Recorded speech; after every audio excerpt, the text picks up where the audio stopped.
Hi guys, welcome back. I'm Dr. Sandeep Tiwari and I welcome to you to online classes. Guys, last two lecture से हम एक ऐसे a bachelors complaint of the behaviour of married people जो कि Charles lamb के द्वारा लिखा गया है, इसके बारे में डिस्कस करते आ रहे हैं। आज इसी ऐसे का थर्ड लेक्चर है जिसमें हम इस ऐसे के थीम के बारे में और इसके स्ट्रक्चर के बारे में डिस्कस करेंगे। और अभी तक के दो लेक्चर में हमने इसके इंट्रोडक्शन के बारे में और इसके क्रिटिकल एनालिसिस को देखा है। तो आज के लेक्चर में हम उससे आगे बात करते हैं जो किससे रिलेटेड है, इस ऐसे के थीम से रिलेटेड और इसके स्ट्रक्चर से रिलेटेड। तो चलिए देखते हैं। Lamb's purpose in writing A bachelor's complaint of the behavior of married people is to bring to attention the attitudes of married people। मतलब चार्ल्स लैम्ब का इस ऐसे जिसका नाम है A bachelor's complaint of the behavior of married people, इस ऐसे को लिखने के पीछे इंटेंशन क्या था, मेन मकसद क्या था, वो ये था कि वो लोगों का अटेंशन खींच के ले आए, लोगों को इधर अट्रैक्ट करे कि कैसे लोगों का बिहेवियर चेंज हो जाता है आफ्टर मैरिज। मतलब मैरिड पीपल का जो बिहेवियर है वो कैसे चेंज हो जाता है उसके बारे में बात किया है, या उस चीज़ को दिखाने के लिए उसने इस ऐसे को लिखा है। He wishes for his audience to realise how married people subconsciously flaunt themselves in their love, offending those who are single। वो क्या इच्छा करता है कि वो उसके ऑडियंस ये चीज़ जान सकें, या वो अपने ऑडियंस को ये चीज़ रियलाइज़ करवाना चाहता है कि कैसे married people subconsciously flaunt themselves in their love. कैसे मैरिज पीपल अपने प्यार का झूठा दिखावा करते हैं, अपने प्यार का दिखावा करते हैं, और कैसे वो लोग जो सिंगल पर्सन हैं उनके अगेंस्ट होते हैं या उनके विरोध में बात करते हैं। Ultimately he hopes that married people will bring themselves to correct their mistake and be more considerate towards other. और वो ये भी आशा करता है या ये भी होप रखता है कि मैरिड पीपल जो हैं वो अपनी गलतियां सुधारेंगे, अपने बिहेवियर में इम्प्रूवमेंट लेके आएंगे और ज़्यादा से ज़्यादा कॉन्सिडरेट, ज़्यादा से ज़्यादा विनम्र हो जाएंगे दूसरों के प्रति। आगे देखते हैं। In the beginning of the essay Lamb emphasises on his single status. Essay की शुरुआत में वो अपने सिंगल स्टेटस से मतलब बैचलर होने पर ज़्यादा जोर देता है। It means he tries to separate himself from the married people. इसका मतलब ये है कि वो अपने आप को मैरिड पीपल से दूर करने की कोशिश कर रहा होता है या दिखाने की कोशिश कर रहा होता है। He considers married people offensive and gives many example to prove his point. वो बताता है कि जो मैरिड पीपल हैं वो थोड़े ऑफेंसिव, विरोधी होते हैं या विरोधी स्वभाव वाले होते हैं, और इस बात को सिद्ध करने के लिए वो कई सारे एग्जाम्पल भी देता है। आगे क्या कहता है। Married people from their own small group which Lamb also believes that bachelor are look down by married people are undoubtedly more favoured and intelligent. Married people को बताता है कि उन लोगों का जो ग्रुप है वो थोड़ा स्मॉल है, और लैम्ब ये भी मानता है कि मैरिड पीपल के द्वारा जिन बैचलर्स को या जो बैचलर हैं उनको जो वो लोग नीचा दिखाने की कोशिश करते हैं वो काफ़ी ज़्यादा विद्यमान है और फेवर्ड है। मतलब मैरिड पीपल बैचलर्स को या अनमैरिड पीपल को जो नीचा दिखाने की कोशिश करते हैं, ये अनमैरिड पीपल काफ़ी इंटेलिजेंट भी हैं और काफ़ी फेवर्ड भी हैं, लोगों के द्वारा पक्ष भी लिए जाते हैं या लोगों के द्वारा पसंद भी किए जाते हैं।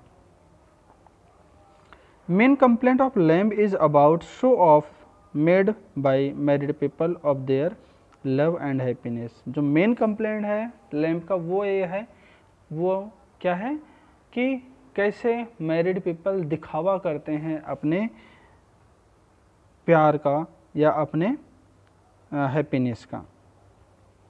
Towards the end Lamb talks about children on how they add into attitude of married people, और अंत में वो मैरिड पीपल के बच्चों के बारे में बात करता है और ये भी बताने की कोशिश करता है कि कैसे उनके बच्चे उनके बिहेवियर में चार चांद लगा देते हैं, उनके बिहेवियर को और डिफरेंट बना देते हैं।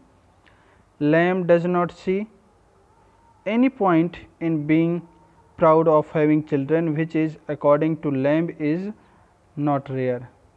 लैम्ब ये बताने की कोशिश कर रहा है या ये कहता है कि कोई पॉइंट ही नहीं है इसमें प्राउड फील करने का, क्योंकि बच्चे रखना कोई रेयर बात नहीं है।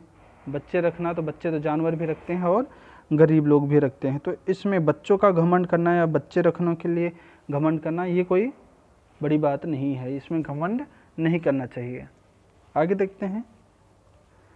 Lamb has used different argument in order to prove his point which appeals to his readers a lot.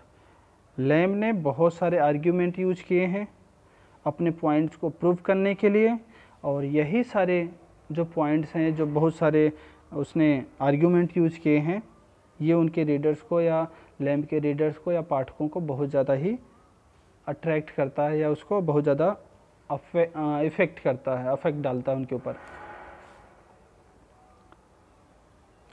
For proving his point lamb gives many examples one by one, और अपने पॉइंट्स को clear करने के लिए उसने बहुत सारे, किसने, लैम्ब ने बहुत सारे एग्जाम्पल दिए one by one.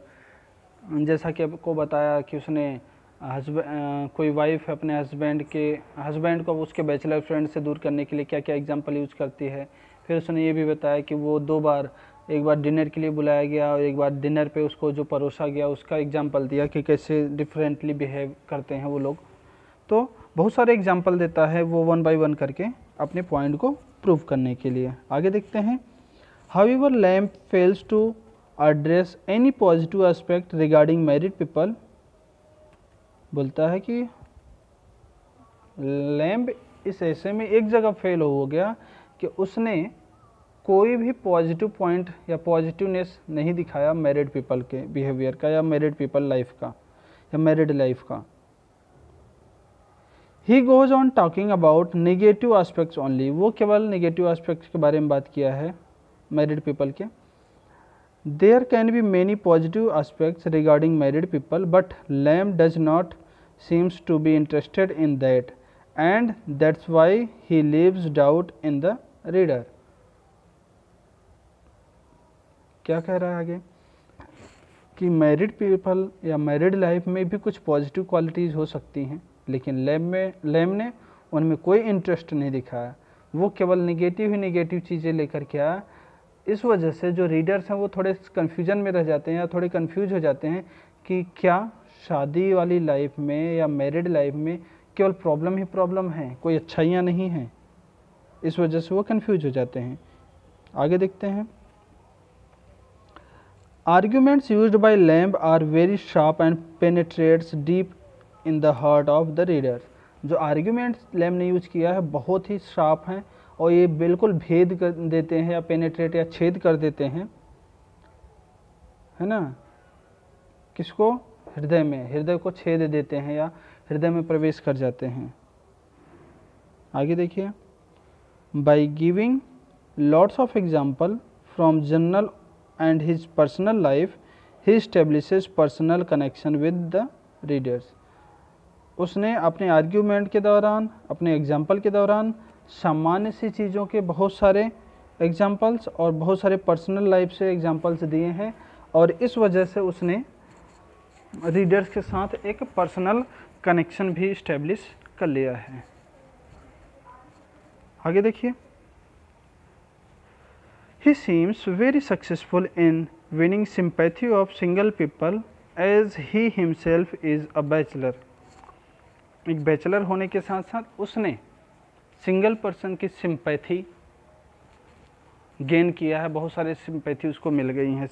Single person मतलब जो उसके टाइप के लोग हैं या जो सिंगल पर्सन है या जो बैचलर पर्सन है वो उन लोगों ने उसको क्या किया, सपोर्ट किया और इस वजह से उसको उन लोगों की सिंपैथी भी मिल गई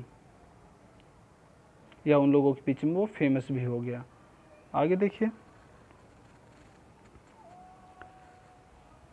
of course there are some limitations in his style of argumenting, but it can be easily neglected in brightness of his qualities। बोलता है कि उसकी जो आर्गुमेंटेटिव स्टाइल है उसमें कुछ नेगेटिव क्वालिटीज़ भी हो सकती हैं, कुछ लिमिटेशंस भी हो सकती हैं, लेकिन गुड क्वालिटीज़ की, उसकी राइटिंग की गुड क्वालिटीज़ की जो लाइट है या जो अच्छाइयाँ हैं उसकी, उसमें वो नेगेटिव पॉइंट्स या लिमिटेशंस छुप जाते हैं। कहने का मतलब कि लेम्स की राइटिंग में कुछ कमियां भी हो सकती हैं, लेकिन उसकी अच्छाइयां ज़्यादा हैं, इन अच्छाइयों की वजह से वो कमियां छुप जाती हैं या निगलेक्ट कर दी जाती हैं। आगे देखते हैं, at the end it can be said that a bachelors complaint against the behaviour of married people is beautifully presented by Lamb. अब पूरा पढ़ने के बाद हम ये चीज़ रियलाइज़ कर सकते हैं कि ये जो ऐसे है ये बहुत ब्यूटीफुली प्रेजेंट किया गया है, किसके द्वारा? चार्ल्स लैम के द्वारा। His essays gives beautiful portrait of married people and is able to attract numerous readers of his view. और इस ऐसे में उसने एक ब्यूटीफुल पेंटिंग या एक चित्रण या पोर्ट्रेट हमारे सामने प्रेजेंट किया है, किसका? मैरिड पीपल का। और साथ ही साथ वो इस बात में भी सक्षम रहा है कि वो बहुत सारे अपने जैसे या अनमैरिड लोगों के या बैचलर लोगों के क्या करें, व्यूज़ को अपनी तरफ अट्रैक्ट कर सके या उनको अपनी तरफ अट्रैक्ट कर सके। तो देख लिया आपने इस ऐसे को, और इस ऐसेज में क्या क्या डिस्कस किया गया है, किसके बारे में बात किया गया है, ये भी आपने देख लिया। और आई होप कि आपको ये सारी चीज़ें समझ में आ गई होंगी। ज़्यादा टफ़ नहीं था, ज़्यादा हार्ड नहीं था, तो आपको ईज़िली समझ में आ गया होगा। फिर भी अगर कहीं आपको कोई प्रॉब्लम हो तो आप मुझसे उसके बारे में डिस्कस कर सकते हैं, और आप इस एसेज को लाइन टू लाइन अपने नोटबुक में भी नोट कर सकते हैं, क्योंकि आपको पूरा ये जो मैटर दिया गया है, इस मैटर में आप पूरे एक क्वेश्चन का आंसर लिख सकते हैं। सो आज के लेक्चर में बस इतना ही। इस लेक्चर को यहीं फिनिश करते हैं। नेक्स्ट लेक्चर में किसी नेक्स्ट टॉपिक के बारे में डिस्कस करेंगे। तब तक के लिए बाय, थैंक यू।